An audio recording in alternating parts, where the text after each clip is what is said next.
Cette émission est présentée par Probaclac. Mesdames et messieurs, bienvenue à l'émission. Une émission qui a pour but de vous faire découvrir le bénévolat d'une toute autre manière.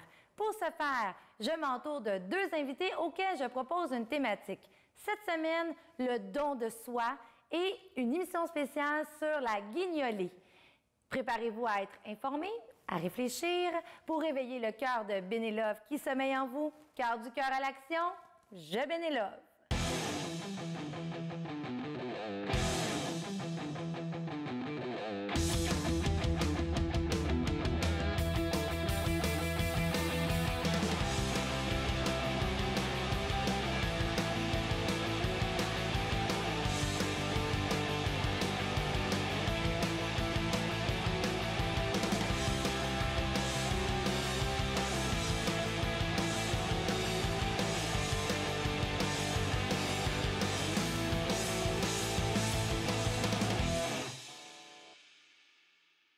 Isabelle et Nathalie, c'est un plaisir de vous recevoir sur le plateau. Aujourd'hui, on se met dans l'esprit des fêtes.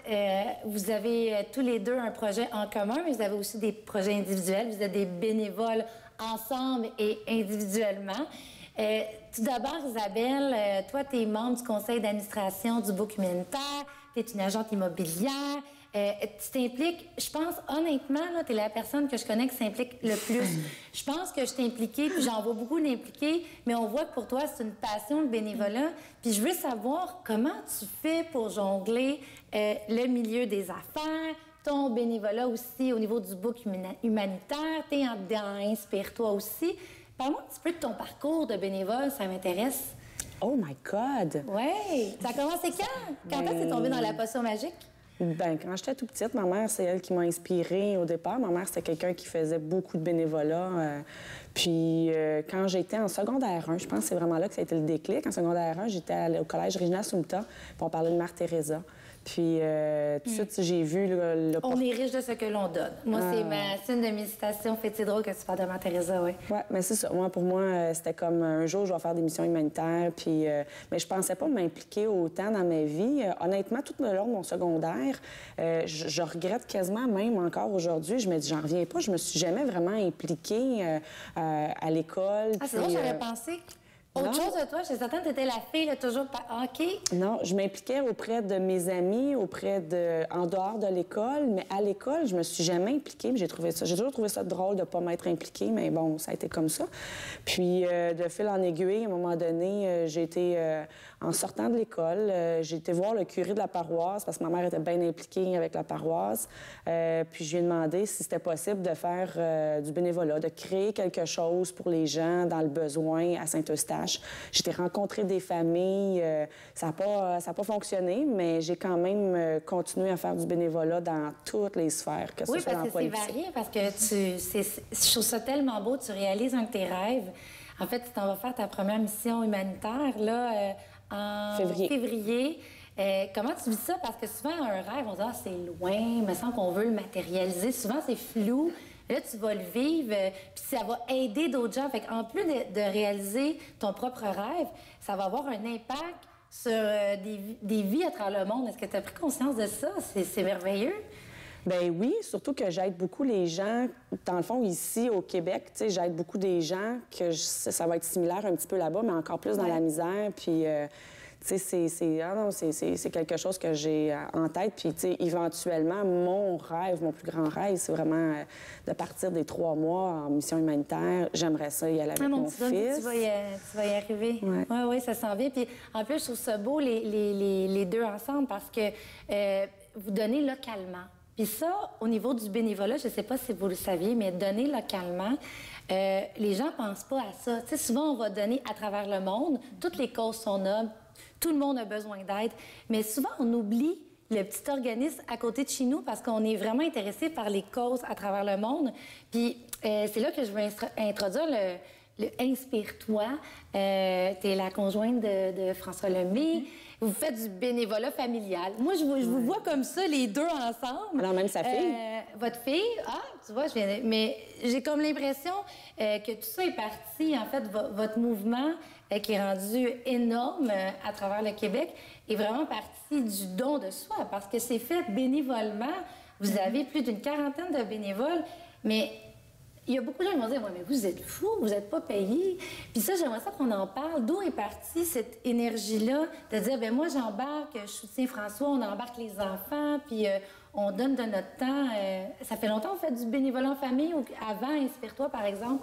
Bien, avant Inspire-toi, c'est sûr, parce que François organisait d'autres choses. François est très fort sur la gratuité, autant live que sur le web. Pour les gens qui le connaissent, là, il offre beaucoup de choses. Oui, c'est vrai, effectivement. Et dans nos événements aussi, veut pas, on a eu des gens qui doivent venir nous aider parce pour être capable de créer ces événements-là. Puis Inspire-toi, c'est un peu parti d'une folie. C'est d'un rêve qui, François va organiser des soirées et que ces soirées-là soient accessibles à monsieur, madame, tout le monde, peu importe la classe sociale, peu importe leur revenu. Fait que le but, c'était vraiment hyper important pour lui que ça soit gratuit. Fait qu'on est parti de ce concept-là et on s'est entouré de partenaires grâce à qui on réussit à payer ces soirées-là. Mais on s'est entouré aussi, là, on est rendu facilement une cinquantaine de bénévoles là, qui sont là les soirées. C'est grâce à eux qu'on réussit à manager le derrière. Parce que oui, François est sur la scène, mais toute l'arrière-scène, c'est grâce à ces 50 personnes-là qu'on est capable de le faire. Là. Mais comment vous faites? Parce qu'il y a beaucoup de gens qui disent c'est dur de recruter des bénévoles en 2016. C'est quoi vos petits trucs magiques, là? Tu sais, si je vous pose la question d'après vous, qu'est-ce que vous faites que les gens ils ont envie de venir, là? Pour ceux qui disent, ouais, ils ont 40 bénévoles, comment ils font? Bien, je pense que ça sent qu'on est une famille. Ouais. Vous êtes là pour les bonnes raisons, oui, en fait, c'est ça. Oui, puis chaque bénévole est important. Tu sais, on essaie d'accueillir. Tu sais, Isa, c'est tout le temps ma responsable à l'accueil. Fait que quand il y a un nouveau qui arrive, je présente Isa, tu sais, les met... Vous avez une belle structure, en oui, fait. Ça, c'est sûr on s'en rend pas compte, mais vous êtes structuré, puis il y a un suivi parce que vous avez un groupe fermé aussi. Oui. Puis j'ai vu que vous faites des parties ensemble. Ça, là, c'est vraiment rare. Je trouve ça vraiment beau, votre énergie, en ce sens que vous prenez le temps de vous rassembler en dehors des événements. Puis ça se vit comment? Les 40 bénévoles, est-ce qu'ils viennent tous des mêmes milieux? Il y en a qui se sont rajoutés. Vous avez commencé par 1, 2, mais comment ça se passe? Bien, souvent, c'est des gens qui vont nous écrire ou qui vont venir nous voir dans les soirées. Moi, j'aimerais ça m'impliquer. J'aime votre énergie. Parce qu'on prend tout le temps des photos de groupe. Fait que là, tout le monde voit la photo de groupe. Ils sont comme, hey, je vais être dessus, cette photo-là. Fait que là, on reçoit plein de courriels. Fait que nous, on les envoie un petit formulaire à remplir. Puis après ça, on gère un peu via un groupe secret sur Facebook où là, on partage les événements. On donne des tâches. Qui est disponible telle journée? Là, tout le monde me donne leurs heures. Après ça, je fais un petit horaire. Puis ça fonctionne comme ça. Je vous écoute, c'est pas que je vous posais la question parce que les bénévoles aiment ça, se sentir membre d'une équipe. Fait que ça, tout ce suivi-là que vous faites, c'est vraiment inspirant. C'est ça qui fait que votre équipe grossit. Au départ, vous étiez comment de bénévoles? Quand, mettons, si on monte il y a 1 an, par exemple. Pour 2 ans. 2 ans? Ça va faire... au début, on n'en avait pas beaucoup. Mais ça, je vois l'évolution. Vous avez quoi, une dizaine quand vous avez commencé? À peu près. C'est souvent des gens qui étaient là dans nos anciens événements. Puis là, on a fait un petit appel à tous qui veut nous aider, mais les gens ne connaissaient pas encore Inspire-toi. Mais ça a été comme très vite parce que dans notre bassin de bénévoles, en ce moment, j'ai à peu près 150 personnes. Wow, bravo! Mais ils ne sont pas toujours à tous les événements. Non. Des fois, il y en a qui sont là une fois parce que on a des événements aussi à Lévis. Fait que j'ai des bénévoles pour Lévis, j'ai des bénévoles pour Laval. Il y a une rotation, mais il y a toujours comme un certain noyau qui sont là à toutes les Inspire-toi. Oui, les vrais, là. Mais ça, c'est par rapport au fait que les bénévoles ne s'impliquent pas tous de la même façon. Il y en a qui sont plus sporadiques. Il y en a qui vont aimer être là toutes les fois parce qu'ils prennent ça comme un engagement au quotidien. Puis là, il y a quelque chose de gros qui s'en vient. Puis moi, j'ai décidé de participer à ça. Je trouve ça vraiment beau. Le 22 novembre, indépendamment, vous avez créé une action, ce qui est plutôt rare parce que souvent, on va voir des gens qui vont aller se greffer déjà à des choses, mais vous avez créé un événement, Isabelle, pour le documentaire que je veux que tu me parles. Le documentaire qui vient en aide vraiment à beaucoup de gens dans la région de Saint-Jérôme, mais à l'international. Vous allez amasser des denrées dans une soirée Inspire-toi. Parle-moi du book, là, puis comment qu'on va faire pour vous aider d'ici le 22 novembre? Bien, en fait, c'est Rachel, la fondatrice du Bookmenta, qui aurait dû être ici à ma place, Rachel Lapierre. C'est notre mère Teresa d'ici. Donc, elle a fondé le Book il y a quelques années. C'est un organisme, en fait, qui vient en aide aux gens dans le besoin, mais peu importe le besoin, que ce soit un sans-abri, un démuni, une personne qui vient de perdre sa maison parce qu'elle passe au feu, que ce soit quelqu'un qui est malade, qui a besoin d'un service de raccompagnement, de l'hôpital à la maison. Tous les besoins qui peuvent exister, que la communauté ne peut pas répondre à leurs besoins, bien, nous, on essaie d'être là pour répondre à leurs besoins. Qu'est-ce que tu dis par communauté, juste pour que les gens comprennent? Parce que moi, j'ai vu des annonces passer. Des fois, c'est d'aller porter des objets. C'est ça que tu veux dire? C'est des choses simples. Oui. Bien, nous, c'est vraiment on aide les gens directement. Donc, les gens dans le besoin, avec les gens de cœur, on va les jumeler ensemble. Donc, ça peut être de l'action directement faite par nous, les bénévoles du Bouc, parce que ce ne sont que des bénévoles au Bouc humanitaire. Il n'y a personne qui est salarié. Donc, on organise plein d'activités durant l'année, mais en plus de ça, on répond aux demandes directes, donc de l'aide directe qu'on va faire aussi si les gens en ont besoin. Comme là, la guignolée, ce que ça va servir, c'est qu'on va pouvoir distribuer des paniers de Noël à des familles démunies à Saint-Jérôme et les alentours. Le Bouc humanitaire est principalement situé pour le moment. Il y a un siège social, mais ces actions, je sais, sont beaucoup plus grandes parce que moi, je les suis sur les réseaux sociaux, puis il n'y a comme pas de limite territoriale. C'est ça qui est beau avec l'action. Donc, il y a des denrées, mais tu mentionnais aussi qu'il n'y a pas juste les denrées que vous avez besoin parce que c'est une grosse période, le temps des fêtes. Est-ce qu'il y a des vêtements aussi, je pense, peut-être que vous avez besoin, peut-être pas pour le 22, mais les autres besoins, il faut en parler aussi? Bien, c'est sûr que principalement, c'est des denrées non périssables pour faire les paniers de Noël, des jouets pour les enfants aussi, pour faire des petits cadeaux de Noël. Donc, quand on va aller les porter du 20 au 22 décembre, on va aller porter ça directement dans les familles.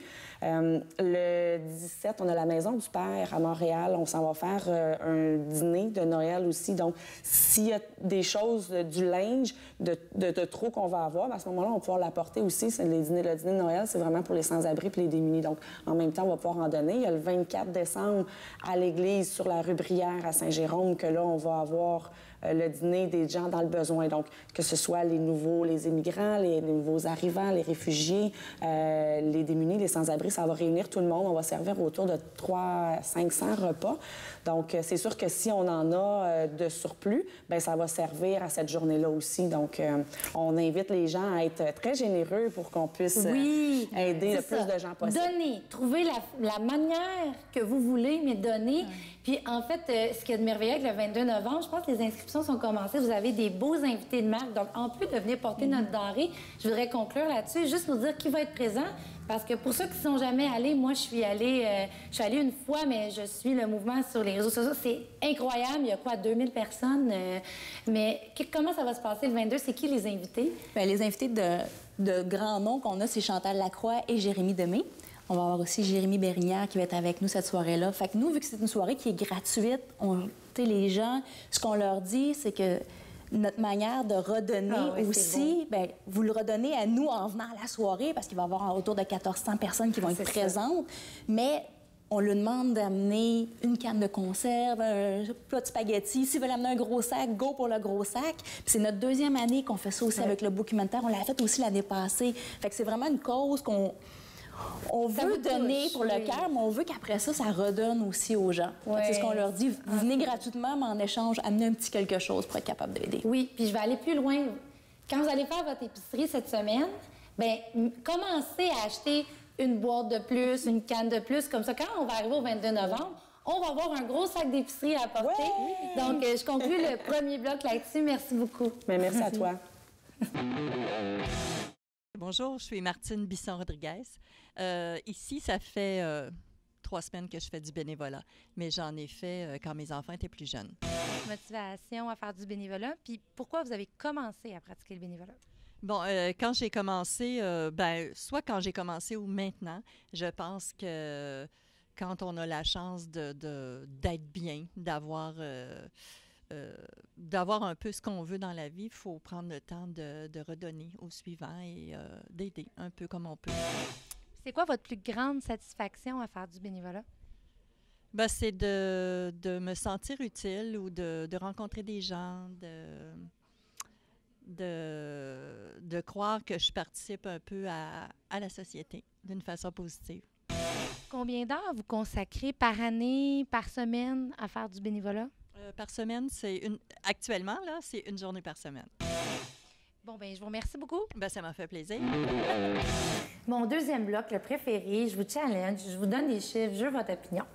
La première chose, j'aimerais savoir pour vous, si je vous demandais votre définition de don de soi, à quoi ça ressemblerait? tu sais, pour inspirer les gens, on est dans la thématique du inspire-toi. Puis, tu sais, le don de soi est vraiment différent pour chaque personne que je rencontre. Puis, je suis curieuse pour vous qui contactez des gens pas qui contactez, mais qui est en contact avec des gens inspirants. C'est quoi votre définition du don de soi en 2016?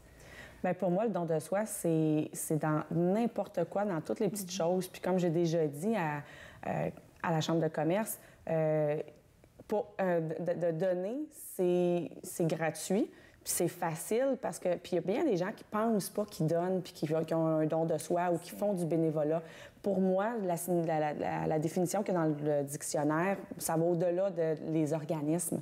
Parce que le don de soi peut être tout simplement garder son petit frère. Oui, tu vas aider à tes parents, mais c'est de l'aide. Pour moi, le don de soi, c'est aider. C'est simplement ça, c'est aider.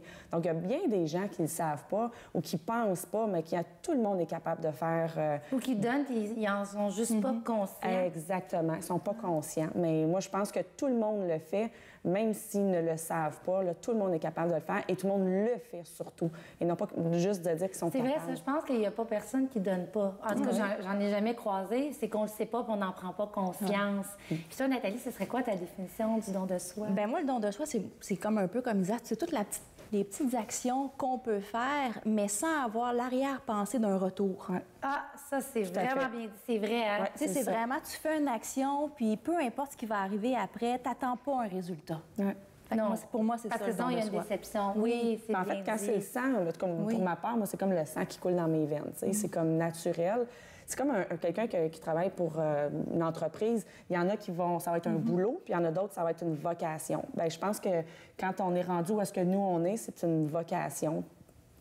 Puis je pense qu'il y a beaucoup de gens qui peuvent avoir certaines vocations, puis tu peux faire un don de soi dans n'importe quoi. Mais il faut aimer ce qu'on aime. Ça, je pense que c'est une des choses. Ouais. Je pense que quand on choisit de s'impliquer, c'est de choisir sa cause et de le faire avec passion. Mais je vais aller même plus loin. On parle de bénévolat, mais je pense que c'est dans la vie à tous les jours. Je faisais photo au bon endroit au bon moment, puis c'est là qu'on est heureux, en fait, quand on est au bon endroit puis qu'on fait nos passions. J'aime pas vraiment le mot travail. Moi, j'aime ça dire je fais ce que j'aime, parce qu'en réalité, si tout le monde faisait ce qu'il aime vraiment, on serait chacun à notre place. Et je suis curieuse, est-ce que vous savez comment il y a de bénévoles au Québec? Avez-vous déjà bénévoles? De bénévoles au Québec. Oui, je dis bénévoles. De bénévoles au Québec. Non. En fait, on est 2,4 millions. Juste au Québec? Juste à travers le Canada. Là. OK. Mais est-ce que c'est un chiffre qui vous parle? Êtes-vous surpris? Est-ce que vous pensez que les Québécois, les Canadiens, on est plus ou moins généreux, d'après vous, par rapport au reste du monde? Est-ce que vous avez déjà pensé à ça? Non. Non. Mais je pense mettons, je vous qu'on... demande ça de même. Est-ce que vous pensez qu'on est vraiment dans la tendance, que le bénévolat va bien? J'aurais tendance à dire oui, parce que j'ai l'image de ce qui est autour de nous. Ouais. Fait que, tu sais, autour de moi, j'ai plein de gens qui en font. Fait que peut-être que mon univers est biaisé par rapport à la réalité, mais pour moi, j'aurais le feeling de dire oui. Puis moi, bien, les statistiques, des fois, on dirait que C'est de la difficulté, hein? c'est de la difficulté, ça me colle pas parce que moi, j'ai vraiment l'impression que tout le monde en fait, à leur manière, à leur façon à eux. C'est bon parce que c'est la façon de retravailler la définition. Ouais. Mais ça, tu marques un bon point, Isabelle, parce qu'en fait, en Europe, les autres, ils ont la notion de volontariat et la notion de bénévole. OK. Les autres, ils ont vraiment des lois, c'est tout bien expliqué. Ah, ouais? Mais ça, c'est une des choses au Québec, c'est pas clair. C'est quoi une action bénévole? Ouais. C'est quoi qui est pas bénévole? C'est quand même flou. Mais en général, les Québécois, on est généreux, mais on dit qu'il y a 25 des bénévoles qui font 75 du bénévolat. Puis ça ne m'étonne pas, vous devez voir ça. Dans le fond, on parlait tantôt qu'il y a des gens qui viennent dans votre organisation, mais est-ce que vous avez vu le contraire, qu'il y a des gens qui sont venus pour les mauvaises raisons puis sont partis? Ça a peut-être arrivé pas des cas uniques, peut-être pas juste dans Inspire-toi ou dans le bénévolat, mais ça, vous l'avez sûrement déjà vu. Il y a des gens qui arrivent, puis c'est pas pour eux, donc on se ramasse avec des tâches supplémentaires. Bien, en fait, la beauté du bénévolat, là, c'est que tu peux toucher à tout sans être spécialiste. Exemple, tu sais pas comment faire la cuisine, tu t'adonnes pas à faire ça dans ta vie de tous les jours, ou c'est pas ton métier, t'es pas serveur, mais tu peux aller faire du bénévolat pour aller aider une amie dans un restaurant. Tu peux, tu sais, dans le fond, c'est ça qui est, pour moi, c'est ce qui est important, c'est de dire que tu peux faire du bénévolat Donc, tu peux toucher à tout. Là, je viens de perdre ce que je voulais dire. Oui, mais toucher à tous parce qu'on a 25 de 75 Fait que tu disais que la beauté, dans le fond, c'est au quotidien, là, dans le sens que c'est pas obligé de... Ah, mais c'est ça. C'est que dans le fond, les gens, des fois, ils vont aller faire du bénévolat que ça leur colle pas à la peau. Ils recommenceront pas parce qu'ils se disent, bon, on m'a obligé à faire telle affaire que j'ai pas aimée. Comme versus avec Inspire-toi, on arrive là, puis c'est quoi tu as envie de faire? Dans quoi tu te vous avez vraiment sentirais- la bonne méthode. dans C'est quoi tu te exactement sentirais ce qu'il faut à faire. l'aise. C'est vrai. Donc, on va pas t'obliger de faire D'imposer quelque une chose. tâche. Exactement. Non, on consulte la personne, puis c'est pour ça que ça va bien. Là. Oui. C'est vraiment des modèles en matière de bénévolat. C'est quand même rare, je tiens à le mentionner, parce que ça fait partie des critères. Tu sais, il y a 3 critères, en fait, pour que les gens soient encouragés ou continuent à faire leur action bénévole. Un, sont motivés, intéressés par la cause, sont placés au bon endroit, et la reconnaissance. Et vous avez vraiment ces 3 aspects-là dans votre pratique de bénévolat chacune. Et j'ai envie de vous challenger sur un autre chiffre. Si on avait à payer tous les bénévoles, par exemple, si on avait à payer toutes vos personnes, si on avait à payer tout le monde dans Inspire-toi, comment vous pensez que ça coûte au Québec d'avoir des bénévoles? Là, si, mettons, là, demain matin, il fallait payer tout le monde, comment ça nous coûterait? Donc, en fait, ce que le Québec sauve, Oui, on peut le mettre de l'autre. Ouais. Parce que le Québec sauve en argent parce qu'on est des bénévoles accomplis puis qu'on donne de notre temps. Une fortune. une fortune. Ouais. Tu sais, si je me fie juste aux événements Inspire-toi, je veux dire, juste payer tout le monde, ça serait réaliste, là. Ça doit être pas loin d'un demi-million, là. On n'est pas loin. Là. Non, mais mettons qu'on paierait vraiment tout le monde avec les heures, puis... En fait, puis je vais vous faire une comparaison. Je suis très visuelle, puis c'est quelqu'un qui m'a dit ça. C'est comme si on prenait tous les infirmiers, tous les docteurs, tout le milieu hospitalier, c'est la même valeur. La valeur des salaires de tous ces gens-là, c'est 7 milliards. Hey. Donc, si on avait à payer toutes les personnes qui font du bénévolat, ça équivaut en fait au montant que ça coûte pour la médecine. C'est assez impressionnant. Puis ça, il n'y a pas beaucoup de gens qui savent ça. Donc, en fait, le merveilleux avec le bénévolat, c'est qu'on fait sauver de l'argent à la société. Parce que vous offrez, on peut le dire comme ça, vous offrez des choses gratuitement que si ces gens-là avaient à payer, ils ne seraient pas capables d'avoir. Et un autre chiffre, si les gens vous donnent des dons en argent, oui, c'est des chiffres, là. On parle... quand les gens donnent des dons en argent, est-ce que vous en donnez? Est-ce que vous êtes plus du genre à donner de votre temps ou faire des dons en argent ou un peu des deux? Dans lequel vous êtes le plus à l'aise? Les deux. Les deux? Moi, je fais un peu des deux, mais c'est surtout le don de moi. Tu sais, je vais plus de ton temps. Donner de mon Ouais, ça a temps une parce valeur, que ça a une valeur. Puis l'argent est dur à gagner. Puis je me dis que ça l'équivaut quand même de donner de mon temps. Donc souvent, puis tu sais, des fois, je vais dire aux Peut-être gens... c'est une plus grande valeur, le temps. Parce que, tu sais, on en parle depuis tantôt, je veux dire, si vous ne donniez pas de votre temps, il n'y aurait rien. Des fois, il n'y a aucun résultat si on ne donne pas de son temps. Tu sais, enlever de l'argent, là, on va être capable de se débrouiller, mais enlever des ressources, c'est dur à remplacer. Là. Tout à fait, oui. Puis d'ailleurs, tu sais, il y a des bénévoles vraiment ultra impliqués avec Inspire-toi qui vont aussi à Québec. Des gens de Laval qui se déplacent de Laval à Québec. Ils font les 2 soirs back-à-back. Ouais. Il y en a qui louent des chambres En d'hôtel, ça plus. se regroupe, ça voyage, en toute la même auto, ça dort toutes dans la même chambre, ça s'arrange pour faire les 2 endroits. Là. Ouais. Incroyable. Donc, 1 $. Quand vous donnez 1 $, qu'est-ce que vous pensez que ça a comme impact dans notre communauté? Moi, j'ai toujours dit aux gens, peu importe comme à la guignolée, bon, là, il y a la guignolée avec Inspire-toi, mais à la guignolée Chevalier de Colomb aussi, que je suis bien impliquée à Saint-Eustache. Quand on arrive avec notre canne, les gens, tu sais, que ce soit un 25 sous, que ce soit un 10 sous, donne ce que tu es capable de donner, peu importe le montant, pour moi, tu as juste donné. Donner, c'est déjà quelque chose de vraiment gentil, de vraiment exceptionnel. Donc, que ce soit un 25 sous, que ce soit un 5 tout dépendamment de ton budget, tu donnes ce que tu es capable de donner. Donc, puis même s'il ne donne pas de sous, mais qu'il arrive puis qu'il dit, regarde, moi, j'ai un morceau de linge que je porte peu, que je porte plus ou que je porte presque plus, je vous le donne. Pour moi, c'est ça. Moi, j'aurais voulu que le troc revienne. Je trouvais ça merveilleux à l'époque. Oui, mais échanges. en Gaspésie, je vais faire un lien avec les gens de Matane. Ils ont les accorderies. Ça existe. Les quoi? Les accorderies. C'est quoi, C'est ça, les accorderies? En fait, ils échangent du temps entre professionnels. Ça n'existe pas encore rendu par ici. Je trouve ça merveilleux. Ça, oui, ça, j'aime. Oui, ça, moi, c'est dans mes objectifs de ramener ça, mais eux le font déjà, puis ça fonctionne très bien, ce que tu dis, Isabelle. Je voulais vraiment en parler parce que ça existe. Ah, il y a des c'est gens qui génial, font je savais ça. pas. Les accorderies. Oui, ça va s'en venir à un moment donné. Ils vont s'en venir par ici. On va partir ça. Oui, bien, tu peux l'amener ici. On pourra un petit message aux gens de Matane. On pourra l'amener ici, mais oui, tu as effectivement raison parce que ça a une valeur. C'est entre professionnels. Souvent, on s'échange de l'argent, mais effectivement, on pourrait s'échanger des compétences, puis ça pourrait très bien aller. Tout à fait. Mais le 1 ce que ça représente, c'est 4 en service. Ça veut dire, ça, c'est une moyenne qu'ils ont fait au niveau de Bénévoles Canada, là, dans le sens que quand les gens donnent 1 bien, ça génère 4 de service. OK. Visuellement, un bon exemple, c'est moisson. Par exemple, les moissons. Tu sais, les gens qui vont donner 1 ils vont être capables de nourrir 4 personnes ou 4 ou 11 personnes. Ça se multiplie dépendamment de ce qu'ils achètent. C'est sûr, si ils achètent de la viande, s'ils achètent... Mais c'est sûr que dans des organisations, c'est plus tangible que d'autres. Mais en général, le 1 est 4 fois sa valeur.